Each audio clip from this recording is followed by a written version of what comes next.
All right, folks, we're back. Sorry about that interruption.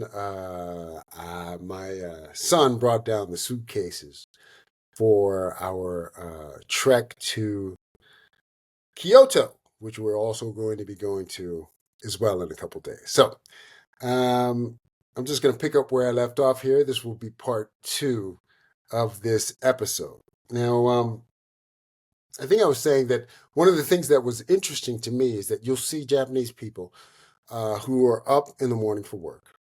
They will literally, you'll see them in ramen shops and eating soba noodles, 6:37, 7:30 in the morning, which I thought was fascinating. It's just an interesting way to kind of conduct your life. My brother would love that kind of, start your day meal. Sometimes uh, you don't always have to eat breakfast food in the morning. Now, here was another interesting quirk that I've noticed about my time here in Tokyo. Um, but before I get into that, I want to say this one thing. It's a little intimidating not speaking Japanese here in Japan. Obviously, it is a language that is difficult, no matter how good you are with languages to learn. And you can imagine that there aren't many phonetic uh, equivalencies. It's hard to sound things out language wise that might be understood. So that's a little bit intimidating. But to be absolutely honest, you kind of just have to open your mouth and do the best you can. You don't speak the language, and most people know you don't speak the language, so they're going to try to help you. But if they can't understand you, they can't understand you. You hope to find someone who can understand you, and then take it from there. But one of the interesting quirks that I found here is that when you're in a restaurant, it seems as if service in Tokyo deals with serving the food whenever it's ready, no matter how many people are in your party. Let's say you're in a party of four and all of you order food. You might get one dish in 5 minutes, and then two more dishes in 5 minutes after that, and then the fourth dish 3 minutes later. They literally just serve the food when it's ready. This has happened to me. Literally, I've witnessed this 4 or 5 times, and I've been here a day and a half. Very, very strange. Not that there's anything wrong with that. It is just kind of a fascinating little quirk. In America, so often, some of us wait till everyone has their food and has been served their food before any of us eat.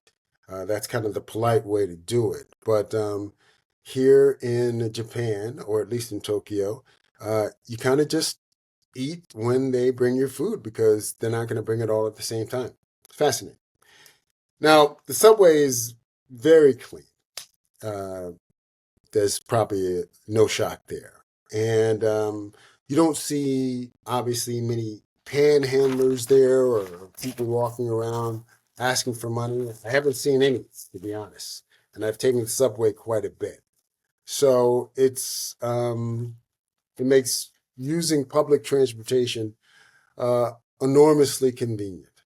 Now, I will say this. It seems as if the bar culture here in Tokyo is incredibly strong. There are a number of places that you can go to, and we're going to get into this in the next episode some. Number of places that you can go to and enjoy either craft cocktails or whiskey of any kind. Whiskey in Japan is very popular. The kind of national drink is called a highball, which is essentially a whiskey and soda. And depending on which whiskey you want to use with that soda, that makes up your highball. That's what you can actually call. Uh, it is fascinating that the culture is so crafted around single malts. As some of you may remember, we talked about how this is the 100th year of distilling in Japan. It started in 1924. And the father of Japanese whiskey, essentially, was trained in Scotland for about 3.5 years and brought that style of distilling to Japan.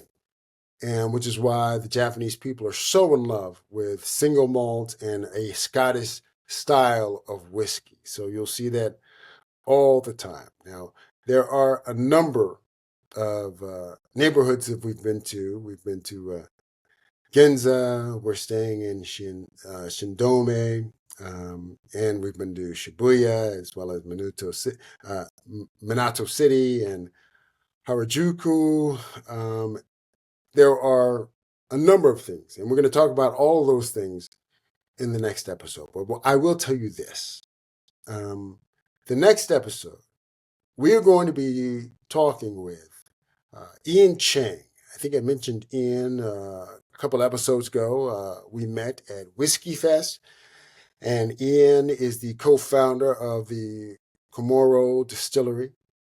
And we are trekking out to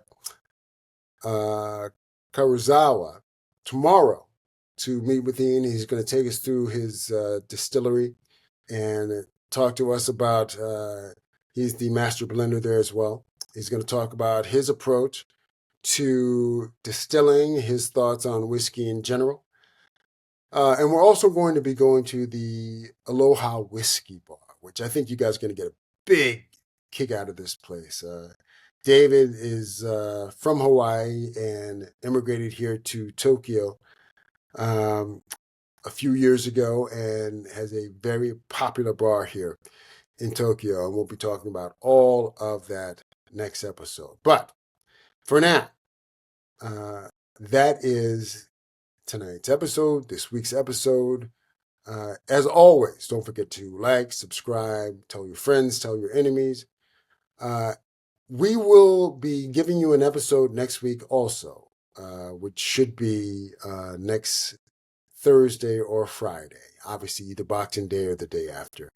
And that will end us for the year. But we have a ton of content that we're actually going to be sending your way. And I think you will like and enjoy most, if not all of it. So, for tonight, Cyrus Farmer, Stomp the Tea. Sorry for the interruption, and we will continue to move forward as we always do. And also, don't forget, we'll see you on the first tee. Hit 'em straight.